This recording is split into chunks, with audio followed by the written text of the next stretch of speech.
I've got some new tier lists for you guys. Welcome back to another Pokemon Sleep video, it's Bro Vinny here.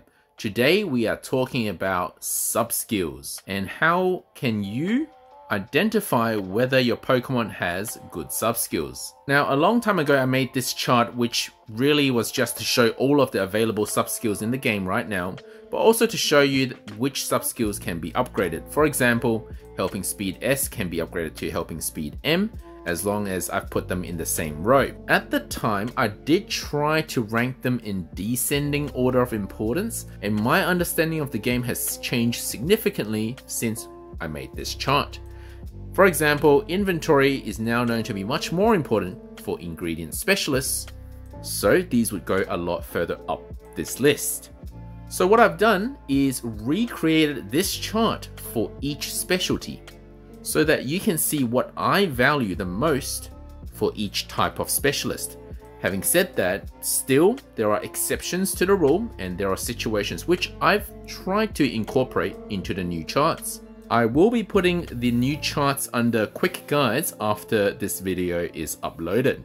And if new sub-skills ever get added into the game and the chart needs updating, I will update them in the quick guides in my Discord channel.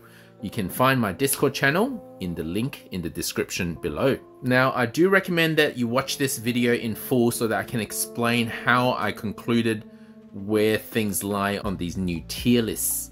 So, new tier list number 1. This one is only for berry specialists. Almost without a doubt, everybody would agree that berry finding S is the most crucial for a berry specialist. Because berry specialists, they don't farm a lot of ingredients, so we just want berry finding S so that we can boost that berry farming by an additional 50%, going from ×2 to ×3 berries.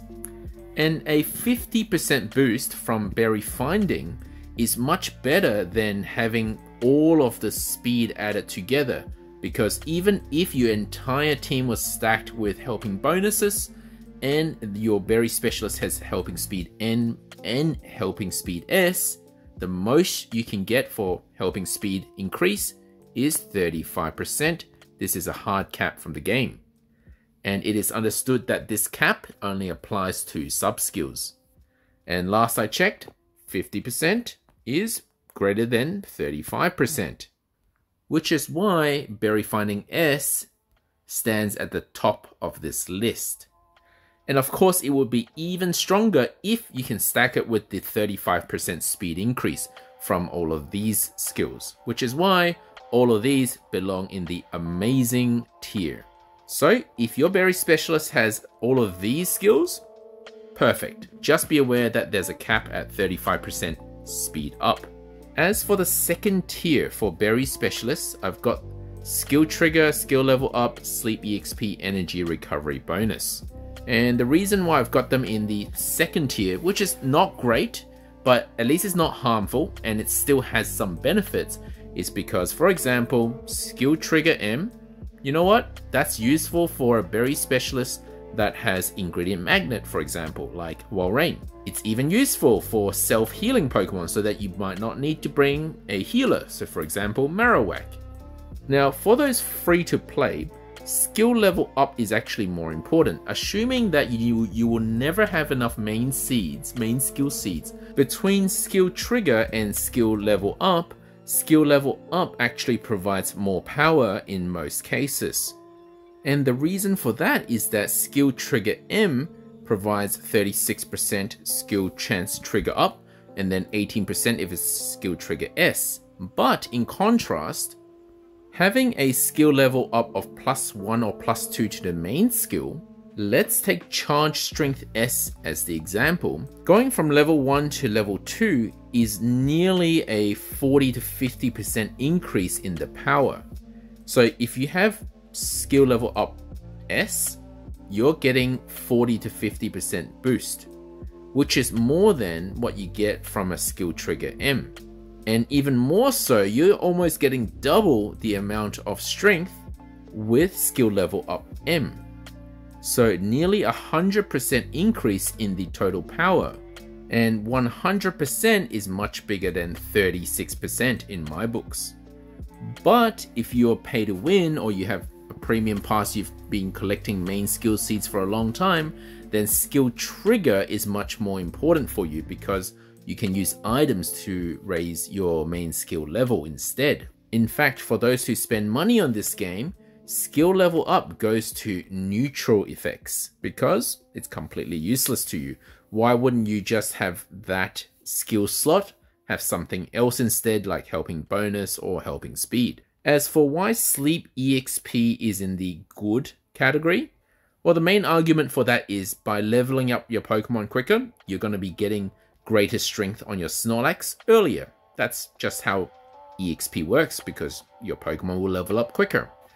But once you reach level 50, this is again a neutral effect. So we just put it down to neutral. And now you can see why at different stages of the game, this tier list can move around a little bit. As for why energy recovery bonus is in this good category, well, that's because restoring your Pokemon's energy will keep them farming at a higher rate. Unfortunately, this subskill does not apply to healing from your team members. It only applies to sleep. So for those of you who sleep 100% sleep every day and are able to get 100% energy recovery by the morning every single day, this again goes into the neutral category. It doesn't actually do anything.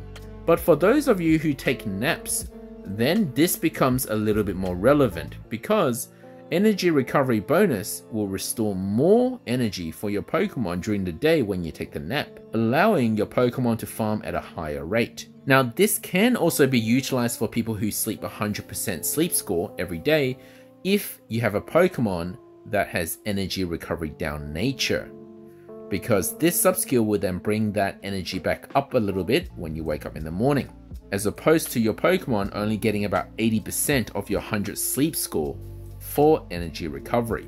As for why Dream Shard bonus and Research EXP bonus are in the neutral category, I don't think I really need to explain that.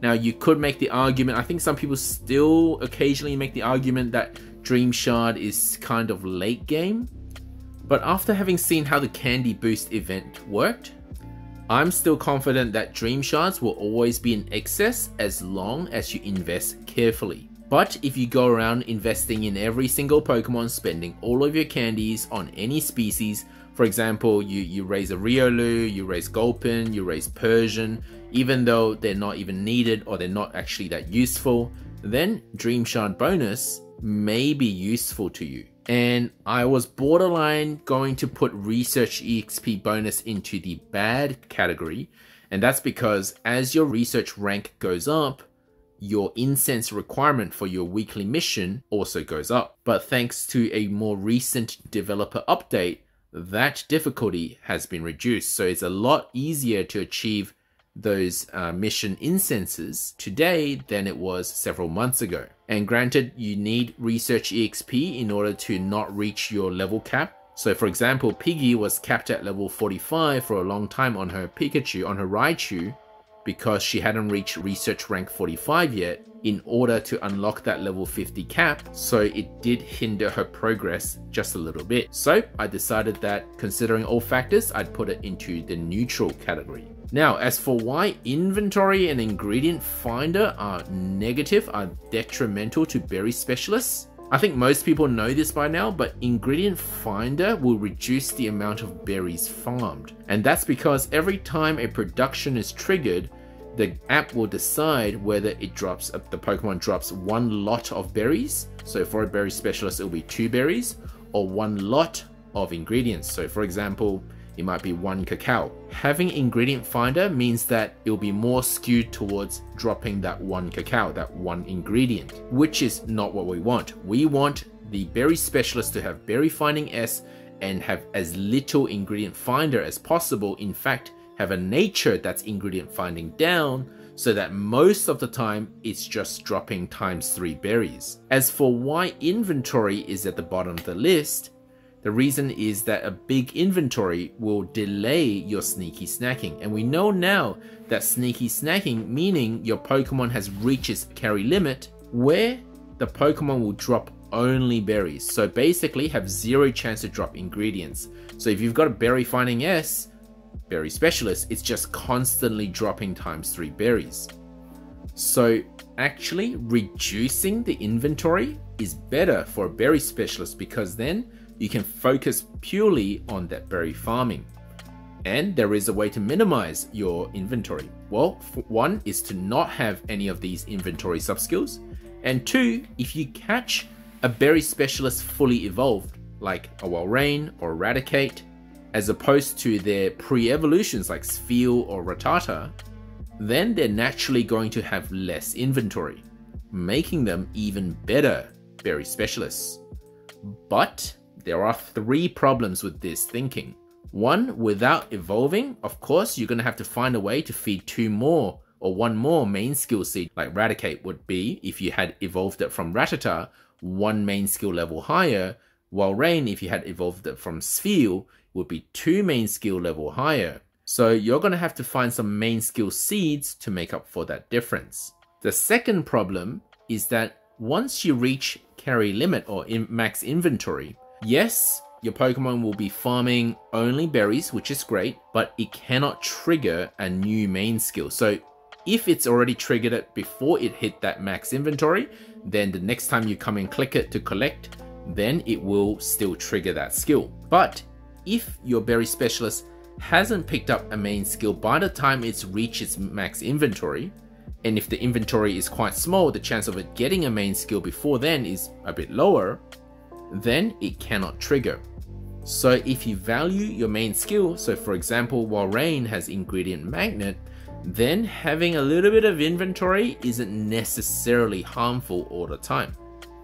But if you have your ingredients already sorted and you don't need that Ingredient Magnet to trigger, or you have a healer on the team and you don't need Marowak to trigger the healing on itself, then just keeping these Pokemon at max inventory and having minimal carry limit is a good idea.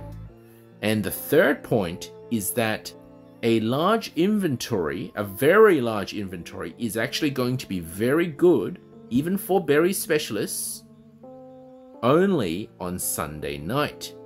And that's because your sneaky snacking cannot go to next week's Snorlax, but anything that's within the Pokemon's inventory can go to the Snorlax of the next week, allowing you to have a better start on the new week. But I would say that this factor is small compared to all the other factors I've explained, and I would still rank inventory at the bottom of the tier list, just above Ingredient Finder.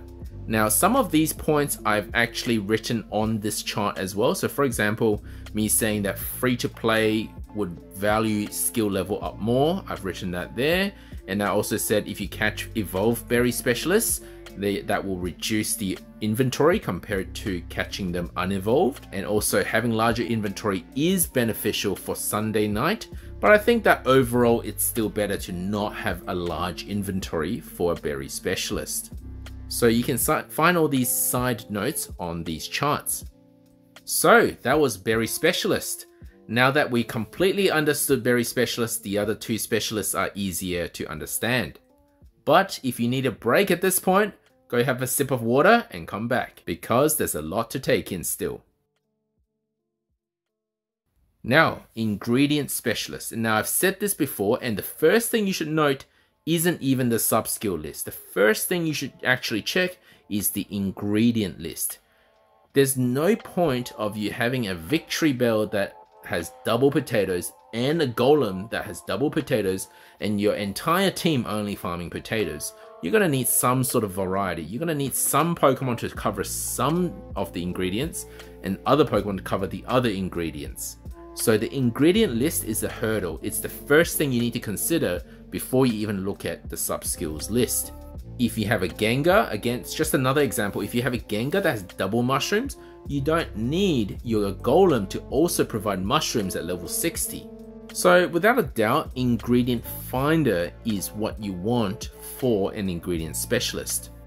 But as I've said before, if your Pokemon reaches the carry limit, there is a problem. Your Pokemon will focus only on farming berries. And for an ingredient specialist, that's not very helpful. That's because your ingredient specialist will only give you 1 times the berry each time a production gets triggered, which is not very much compared to a berry specialist. Which is why inventory is quite important. In fact, if you look at some of the Pokemon, look at their ingredient list, you'll find that some of them have a huge amount of ingredient drops. So RainandX calculator calls this the ingredient count. So ingredient count is this number here, times 2, times 5, and times 7 for my Berrytar. Absol is the most extreme example of why inventory is so important. Absol cannot evolve, and it is stuck with this inventory if it doesn't have any inventory subskill. So inventory is so important on Absol because look at how many apples it can drop at level 30. If I had landed apples on the level 60, it's even worse. Absol can drop 12 apples at level 60. Now, whether you actually ever need that many apples is another problem. But let's say your Absol does provide you with the times 8 or the times 12 apples that you needed for the next 2 meals, then you can quickly switch it out and just replace it with a berry specialist. So it will be able to provide these ingredients very quickly so that you're not sitting there waiting all day for the ingredient specialist to drop you exactly what you need. But the problem is, after dropping times 12 apples or times 8 apples, we're almost at the carry limit. Which means once that carry limit is reached, it will spend the rest of its time farming just 1 berry, which is not very strong. It's not what Absol should be doing. You would rather run a Houndoom that has times 2 wiki berries than an Absol with times 1. Even better if your Houndoom has Berry Finding S. And because of this carry limit issue, that is why Berry Finding S is still a really good skill even for ingredient specialists, as long as you understand how it works. So if my Absol had Berry Finding S and this was times 2 instead of times 1 on the wiki berries, well, I'm a lot less concerned about this Absol reaching carry limit, because once it reaches carry limit, we're earning lots of berries from the sneaky snacking. And that is why Berry Finding S is still in the amazing tier, in my opinion, for ingredient specialists. Now, if you're using the RainandX calculator, you got to be careful when you assess the strength of a Pokemon. If you have Berry Finding S on an ingredient specialist, it will tell you that the ingredient strength has gone down for an ingredient specialist. But if you actually look at the total strength that the ingredient specialist provides, that would actually go up in most cases. And total strength counts both berries and ingredients. And of course, helping speed and helping bonus, once again, important for any specialist. The arguments for these skills, pretty much exactly the same as Berry Specialists and the neutral skills Dream Shard bonus and Research EXP bonus. So actually for Ingredient Specialists, there are no bad sub-skills. Whereas for Berry, there were 2 sub-skills that were most often bad: Inventory and Ingredient Finding, which have risen to the top when we talk about Ingredient Specialists. Now I've made an extra note here is to say that Berry Finding S is even better if you can combine it with inventory, as that would minimize any harm on your ingredient finding. And again, I've left some side notes at the bottom here just to clarify some points. So every time you evolve a Pokemon, so you're not catching them evolve, but you make the evolution happen, you get +5 on the inventory. And a special mention for Absol just because of how crazy the ingredient count on Absol is. And that's it for Ingredient Specialists. If you need to take a break, have a sip of water, come back in a minute, and then we'll keep going. So finally, we made it to the end. Skills Specialist. Once again, skill level up S, skill level up M. I already explained during our Berry Specialist chart. These are only applicable if you are free to play. If you've got enough main skill seeds, take this out and put it into neutral. It's not useful to you. Then at the top of the list is skill trigger, because that's what you want skill specialists to do. You want them to skill trigger. We talked about Vaporeon having the highest ingredient magnet skill trigger. So if you can stack it with the skill trigger M, skill trigger S, it can be a pretty crazy ingredient farmer. Berry Finding S just to double that berry strength, but do be careful. Berry Finding S will cause you to reach the inventory limit, the carry limit quicker, so you do want to combine it with inventory where possible. But otherwise, we don't need inventory as much for a skill specialist because most of the time we don't really care about the ingredients. Some skill specialists do have rare ingredients. For example, Gulpin can actually drop mushrooms, but it would only drop ×1 mushroom at the level 30 mark. So I would still prefer to just have a Gengar that drops ×4 mushrooms instead. Which is why inventory is in the good category. It's not super amazing for a skill specialist. Since it's not that useful for farming ingredients, the inventory is just to make sure you have more of a chance to skill trigger. But with enough skill trigger chance, the inventory shouldn't matter too much, especially if you've evolved your skill specialist from the base evolution. So for example, from Igglybuff all the way to Wigglytuff, you already get +10 inventory and you get to save on 2 main skill seeds. So for skill specialists, it is recommended that you evolve it from base form. Hopefully then allowing you to save a sub-skill slot so that you don't need to use inventory, but rather have other sub-skills in the Pokemon. Once again, any sort of speed is good for any ingredient specialist, berry specialist, or skill specialist. With more speed means that the production happens more often, more berry strength, more ingredient strength, but also more chances to skill trigger. Now, ingredient finder isn't harmful, but it's relatively neutral in most cases for skill specialists, except for Slowpokes, being the only Pokemon that currently can farm Slowpoke tails. I've excluded Ditto because that's a level 60, which hasn't been unlocked. So if you don't run an ingredient magnet that can farm you enough tails, then you're going to need the ingredient finder on your Slowpokes. And as for everything else we've already discussed, these haven't changed. Thank you for coming to my TED Talk. Don't forget to like and subscribe.